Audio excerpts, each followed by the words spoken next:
Hey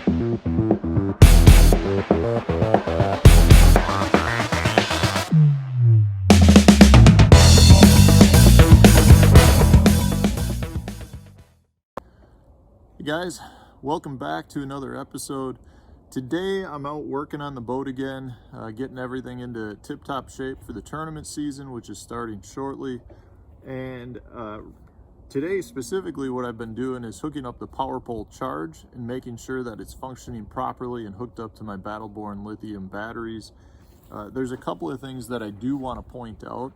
The first being, if you're running lithium batteries with the power pole Charge, which is perfectly all right, you just want to make sure that you get the Sea Monster power pole app, and you can set your power pole Charge for lithium batteries on that, and you want to make sure that you do it to keep the performance of the batteries functioning properly, make sure that you don't do any damage to any of your equipment.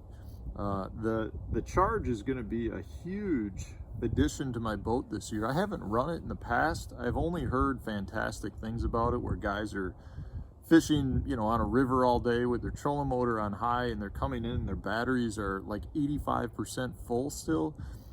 For me, I do a lot of power fishing, a lot of shallow water fishing, a lot of river fishing, and to have that is going to be a huge addition to my boat.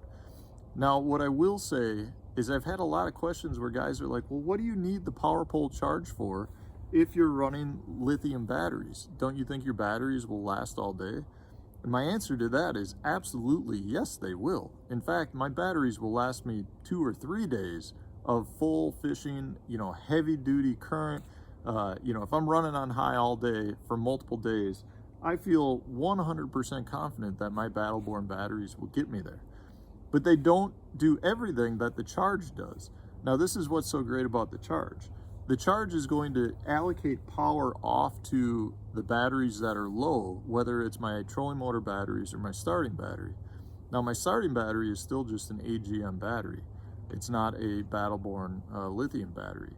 So, over the years, I've definitely had some issues with my starting battery going dead. And in this case, the Charge is going to allocate power to that starting battery to make sure that I can get back to weigh-in every day. And, with today's boats, we're running 4 graphs, just electronics up the wazoo. So to have the ability to know that my starting battery will start is, it's crucial. For tournament fishing, that is absolutely crucial. So, to have that, the Charge making sure that all my batteries are good is really why I'm running the Charge. And the nice thing with the Charge too, and again, you'll see this when you pull up the app, is you can choose which batteries you want to get the power first. So if you want your trolling motor batteries to get more power from the Charge system, you can set it that way. If you want your starting battery to get more power or to get the draw first, you can set it that way. So it's just, for me, it's more about my trolling motor, not about my trolling motor batteries, but more about my starting battery. The other thing when it comes to the trolling motor and the trolling motor batteries, the Lowrance Ghost will run off a 24-volt system if for some reason one of my batteries is drawn down, or the charge for it for whatever reason hasn't gone there. So I'm really not concerned about my trolling motor at this point, which is funny because it used to be, a handful of years ago, that was more of a concern to me than my starting battery. Now my starting battery is definitely more of the issue.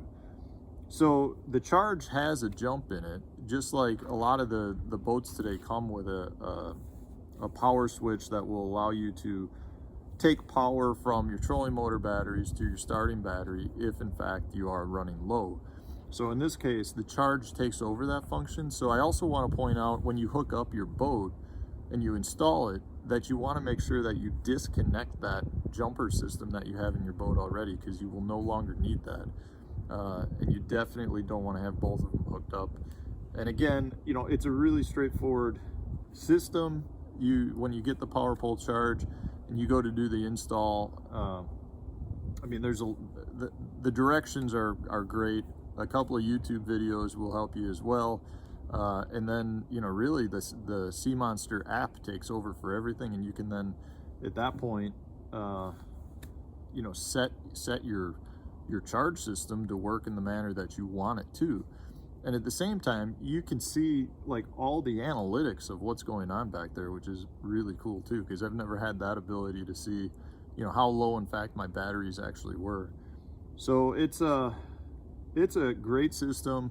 It's an upgrade to my boat that I've been wanting since the Charge came out, and I just haven't been able to get my hands on. And this year is going to be a little different for me. So I'm really going into this season with like no battery concern at all. It's a huge difference for me to know that my starting battery will get me in and out everywhere I need to go.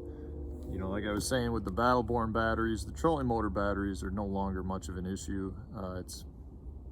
It's one of those things where I can't tell you how many times since I've been running Battleborn that I stay in houses with groups of guys, and it's, when I say not uncommon, that's not the right word. It's almost expected when you stay in a house that you're going to be blowing fuses. You know, you've got 4 boats charging on usually on a smaller house, and you know there's only a couple of outlets on the outside of the house, or even if you're running cords into the house, I mean through windows into kitchens. You guys all know what I'm talking about. You've all done it before too.